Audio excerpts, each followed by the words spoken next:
Jungle.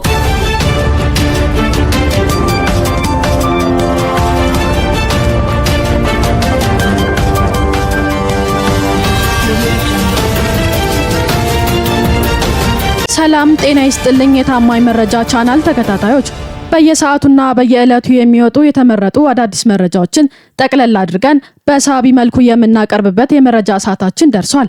አብራችሁን ቆዩ። ቻናላችንን ሰብስክራይብ፣ ሼር እና ላይክ ማድረግ እንዳትረሱ። የድሮን ጥቃት እንደቀጠለ ነው።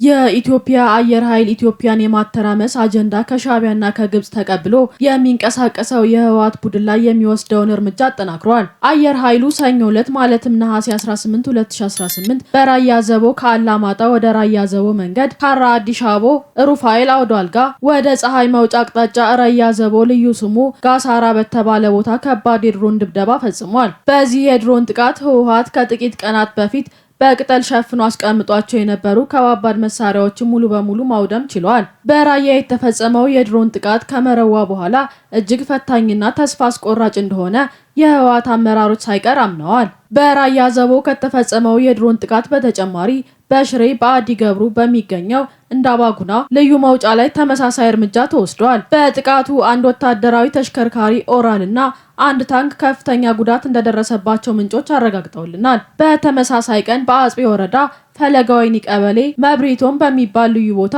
በሚገኘው የሱር ኮንስትራክሽን ካምፕ ኢላማውን የጠበቀ ድብደባ ተፈጽሟል። በዚህም በሱር ኮንስትራክሽን መጋዘን ውስጥ በህወሓት ተከማችቶ የነበረ የጦር መሳሪያ ላይ ከፍተኛ ጉዳት መድረሱ ተሰምቷል። በአሁኑ ሰዓት ህወሓት ከሻዕቢያና ከግብጽ ያስገባው አለኝ የሚለው የጦር መሳሪያ ክምችት በድሮን ጥቃት ወደ አመድነት እየተቀየረ እንዲሁም ታጣቂው ከያለበት እየተለቀመ ድምጥማጡ እየጠፋ ባዶውን እየቀረ ይገኛል። ይህ ተከታታይ የድሮን ጥቃት የእጃቸውን አራግፈው የመጨረሻውን ሽንፈት የተከናነቡት የቡድኑ አመራሮች ከፍተኛ አጣብቂኝ ውስጥ እንዲገቡና ትግራይን ጥለው ለመሰደድ ውሳኔ ላይ እንዲደርሱ አድርጓቸዋል።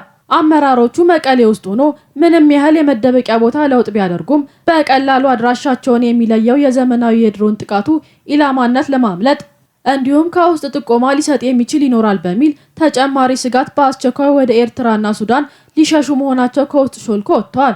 ህወሓት የሚዋጋበት አቅሙ ወደ ዜሮ በመውረዱ ታጣቂዎቹ ባገኙት አጋጣሚ ከቡድኑ እየሸሹ በመሆኑ የመጨረሻ አፋፍ ላይ ቆሞ የግዳጅ አፈሳውን ቀጥሎበታል። በዚህም ቡድኑ ከአሸንዳ በዓል ፍጻሜ በኋላ ከወጣቶች ወደ አዛውንት ያወረደው የአፈሳ ተግባሩ ወደ ሴቶች ለማዞር እቅድ መያዙ ታውቋል። ለዚህ ዓላማው ይረዳው ዘንድ ታዲያ ቤት ለቤት የህዝብ ቆጠራ እያካሄድን ነው በሚል ሽፋን በመጠቀም የሴቶችን መረጃ ለመሰብሰብና አሰሳ ለማድረግ ዝግጅት ማጠናቀቁን ከውስጥ የወጡ መረጃዎች ለማወቅ ችለናል። የጎንደር ፋኖ የዘመነ ካሴ የኤርትራ ጉዞ አወገዘ። የአማራ ፋኖ ብሔራዊ ንቅናቄ የጎንደር ጠቅላይ ግዛት እዝ የአፋብን ከፍተኛ አመራሮች ከህወሓት ቡድን ጋር የጀመሩት መርህ አልባ ግንኙነት ከጎንደር እንዲሁም ከመላው የአማራ ህዝብ ተቀባይነት እንደሌለው በመግለጫ አስታውቋል። ዘመነ ካሴ፣ ምሬ ወዳጆና ጀነራል ተፈራ ማሞ ወደ ኤርትራ ያደረጉት ሚስጥራዊ ጉዞ የድርጅቱን ህግና ስርዓት ያላከበረ ህገወጥ ተግባር መሆኑን ይፋ አድርጓል። የጎንደር ፋኖ የከፍተኛ አመራሮች የኤርትራ ጉዞ በእዛችን እውቅና የሌለው በከባድ ከበባና ፍልሚያ ውስጥ የሚገኘው የጎንደር ፋኖ ኃይል ድምጽና ውሳኔ ሳይካተት የተደረገ የክህደት ግንኙነት ነው ሲል ተቃውሟል። በተጨማሪ የአደረጃጀቱ ከፍተኛ አመራሮች ወደ አስመራ ለምን እንዳቀኑ ለአመራሩና ለመላው የአማራ ህዝብ ይፋዊና አጥጋቢ አስቸኳይ ማብራሪያ እንዲሰጡ ጠይቀዋል። የጎንደር ፋኖ እውቅና ውጭ የሚደረግ ውይይትም ሆነ ማንኛውም ውሳኔ ተቀብሎ ተፈጻሚ እንደማያደርግ ባወጣው መግለጫ ላይ በጥብቅ አሳስቧል። በአጠቃላይ ወደ አስመራ የተደረገው ሚስጥራዊ ጉዞ የትግላችን እንቅፋት እና እውቅና የሌለው የግል ጥቅም መሰረት ያደረገ ነው ሲል ኮንኗል። ከዚህም በተጨማሪ የፋኖ ከፍተኛ አመራር የነበረውና የህወሓት አመራሮች በውስጡ ትዕዛዝ በእነ ዘመነ ታፍኖ የቆየው እስክንድር ነጋ ጽምዶ ጸረ አማራ ጥምረት እንደሆነ አጋልጧል። እስክንድር ከዶቼ ቬለ ጋር ባደረገው ቃለ መጠይቅ መላው ዓለም እነዚህ ተጣማሪ ኃይሎች የማያውቋቸው በጸረ አማራነት ባህሪያቸው እንደሆነ ይፋ አድርገዋል። ጽምዶን በመቃወሙ ብቻ በተደጋጋሚ የግድያ ሙከራ እንደተደረገበት ገልጾ ጥምረቱ በህጋዊ መንገድ ያልተመረጠ በመሆኑ አጠቃላይ በላይ ሂደቱና አመራሩ ህገወጥ ነው ሲል ወቅሷል። ይህ በእንዲህ እንዳለ ዘመነ ካሴና የህወሓት ከፍተኛ አመራሮች የጎንደር ፋኖች ተቃውሞ ለማስቀየር ሩጫ መጀመራቸው ታውቋል። ፍስሐ ማንጁስና ዘመነ ካሴ በዚህ ሳምንት በትግራይ ቴሌቪዥንና በድምፀ ወያኔ በመቅረብ ስለ ጥምረቱ የህብረት መግለጫ ለመስጠት በችኮላ ዝግጅት እያደረጉ መሆናቸው ተሰምተዋል። በመግለጫቸውም ጥምረቱ እኛን ያማከለ አይደለምና አንቀበለውም በሚል መግለጫውን ያወጣውን የጎንደር ፋኖ መግለጫ ሐሰተኛ እንደሆነ ለማስተባበልና ጥምረቱ ጥሩ እየሄደ እንደሆነ በሐሰት ለማሳመን ማቀዳቸውን ለማወቅ ችለናል። የጽምዶን ጥምረት የተቃወሙ የጎንደር ፋኖች እነዘመነ አሳዶ ማፈን መጀመራቸው ተሰምተዋል። ለአብነትም ዘመነ ካሴና ከፍተኛ የአፋብህን አመራሮች ኩታራ በማለት የሚታወቀው ወልቃይትን ረሳሽ ቀኝ ትርሳይ በማለት የህወሓት አመራርነት አጥብቀው ሲቃወሙ የነበሩ መሳፍንት ተስፉ በዘመነ ካሴ ትዕዛዝ መታፈኑ ታውቋል። አርበኛ መሳፍንት አሁን ላይ ያለበት ቦታ የማይታወቅ ሲሆን እርሱ የሚንቀሳቀስበት የዳባት አካባቢ ጫካ በህወሓትና በዘመነ ካሴ ታማኝ የጎንደር ፋኖ አባላት ቁጥጥር ስር መሆኑን የደረሱ መረጃዎች ያመለክታሉ።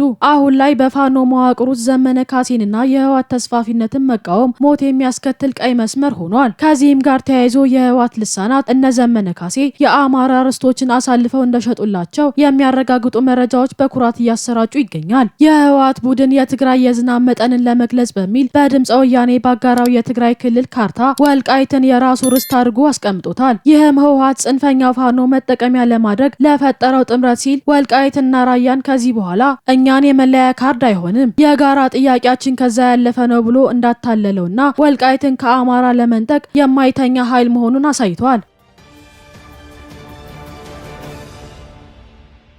ጥምረት የፈጠሩት ሸኔና ፋኖ የእርስ በርስ ውጊያ ጀምረዋል። ገና ከጀምሩ ብዙ እንደማይራመድ ግልጽ የሆነው ጽንፈኛ ኃይሎች የፌዴራል መንግስትን ለመጣል ከአንገት በላይ የፈጠሩት ጽምዶ በይፋ ፈርሷል። ሸኔ የአማራን ህዝብ ከዚህ ቀደም በወለጋ ሲጨፈጭፍ የነበረ ቡድን መሆኑ እየታወቀ ፋኖም የኦሮሞን ህዝብ እንደ ህዝብ በጥላቻ ሊያጠፋ የሚንቀሳቀስ ቡድን መሆኑ ግልጽ ሆኖ ሳለ ጥምረት መስርተናል በሚል እና አስረስ ማረ ሲያሰራጩት የነበረው ፕሮፓጋንዳ ውሎ ሳያደር ፍርክስክስ ወጥቷል። በኦሮሚያ ክልል ወለጋ አካባቢ ሲንቀሳቀሱ የነበሩ የፋኖና የሸኔ ታጣቂዎች እርስ በርስ ግጭት ውስጥ ገብተው መታኮስ ጀምረዋል። ከድሮ እስከ ዛሬ ድረስ በወለጋ ንጹሃን ዜጎች ላይ አሰቃቂ ጥቃት ሲፈጽሙ የነበሩ ሁለቱ ጸረ ሰላም ኃይሎች በከፈቱት የእርስ በርስ ውጊያ የበርካታ ታጣቂዎች ህይወት ማለፉን የደረሰ መረጃ ያመለክታል። በተመሳሳይ መረጃ የህወሓትና የፋኖ አመራሮች መካከል የነበረው ግንኙነትን ለመበጣጠስ ከጫፍ ደርሰዋል። ሰሞነኛው ተከታታይ የድሮን እርምጃን ተከትሎ የህወሓት አመራሮች ከሻዕቢያ ጋር ግምገማ በማድረግ ለጥቃቱ የፋኖ ታጣቂዎችን ተጠያቂ አድርገዋል። በግምገማቸውም ምናልባትም ወደ መቀሌ ሲመላለሱ የነበሩ የፋኖ ኃይሎች መረጃዎችን ለፌዴራል መንግስት አሳልፈው እየሰጡ አስመትተውን ይሆናል የሚል የጥርጣሬ ሀሳብ ማንሳታቸው ታውቋል። ይህን ውይይታቸውን ተከትሎ መቀሌ ደርሰው የመለሱ የፋኖ አመራሮች ዳግም ወደ ክልላቸው በመጋበዝ አስረው የኃይል ምርመራ ያደርጉባቸው እንዳሰቡ ታማኝ የመረጃ ምንጮች አረጋግጠውልናል። ይህም ብቻ ሳይሆን የህወሓት ቡድን ተጣመርኩ በሚል ተላላኪ ሆኖ የሰነበተው የፋኖ እንዲሁም የሸኔ ታጣቂ ገሸሽ አድርጎ ብቻውን ከፌዴራል መንግስት ጋር ለመደራደር ወስኗል። የህወሓት ኃይሎች ለድርድር ለመቀመጥ ፈቃደኛ መሆናቸውን የቀድሞ የናይጄሪያ ፕሬዝዳንት እና የአፍሪካ ህብረት ከፍተኛ መልእክተኛ ኦሉሴጉን ኦባሳንጆ አስታውቀዋል። የፋኖና የሸኔ ታጣቂዎችን እንደ አሻንጉሊት የሚቆጥረው ቡድኑ አንደራደርም፣ የምንደራደርም ከሆነ እናንተን ይዘን እንደ ጥምረቱ እንጂ ብቻችንን አንደራደርም እያለ በስታሊን በኩል ሲያስደልለው ከርሞ ለኬንያ ናይሮቢ ድርድር አቶ አማኑኤል አሰፋ፣ አቶ አለም ገብረዋህድ፣ ዶክተር ፍስሐ ሀብተጽዮን፣ ዶክተር አብርሃም ሀጎስ እና ዶክተር ገብረ መስቀል ገብረ ማርያም የድርድር ተወካይ አድርጎ መምረጡ ታውቋል። ሀገራዊ ምክክር የጽኑ ኢትዮጵያ መሰረት ነው። በኢትዮጵያ የፖለቲካ ታሪክ ውስጥ አዲስ ምዕራፍ የከፈተው ሀገራዊ የምክክር ሂደት በሀገራችን ዘላቂ ሰላም፣ መረጋጋትና ሀገራዊ መግባባት ለመፍጠር እንደ አንድ ታሪካዊ ቁልፍ የለውጥ መሳሪያ ሆኖ በማገልገል ላይ ይገኛል። ይህ ታሪካዊ ሂደት ልዩነቶችን በውይይት የመፍታት፣ የህዝቦችን ድምጽ የማዳመጥና ዘላቂ ሰላምን በእውቀትና በሰከነ መንገድ የመገንባት ጥረት ታላቅ ውጤት ነው። የኢትዮጵያ ሀገራዊ ምክክር ኮሚሽን በአዋጅ ከተቋቋመበት ጊዜ ጀምሮ ሂደቱ ገለልተኛ፣ ተሳታፊና ሀገራዊ እንዲሆን በርካታ ስራዎችን ሲያከናውን የቆየ ሲሆን በቅድመ ዝግጅት ምዕራፍ ተቋማዊ መዋቅሮችን፣ አሰራሮችና ደንቦችን በመቅረጽ ግልጽነት ያለው አሰራርን ዘርግተዋል። በተጨማሪም ከክልሎች፣ ከፌዴራል ተቋማትና ከተለያዩ የማህበረሰብ ክፍሎች ጋር የመጀመሪያ ደረጃ ትውውቆችና የምክክር መድረኮች አካሂዶ የውይይት ሂደቱን በገለልተኛ የሚያስፈጽሙ ባለሙያዎችና አስተባባሪዎችን በመመልመልና ስልጠና በመስጠት አዘጋጅቷል። ምክክሩ ሁሉንም ወገን ያካተተ እንዲሆን ዘንድ ኮሚሽኑ በየደረጃው ሰፊ የህዝብ ተሳትፎ የተደረገባቸው ስራዎችን እያከናወነ ሲሆን በየወረዳውና በየክልሉ ከብሔር ብሔረሰቦች፣ ከፖለቲካ ፓርቲዎች፣ ከሲቪል ማህበራት፣ ከሃይማኖት አባቶችና ከሀገር ሽማግሌዎችና ከተለያዩ የሙያ ዘርፎች የተወከሉ አባላት በነጻነትና በዲሞክራሲያዊ መንገድ እንዲመረጡ ተደርጓል።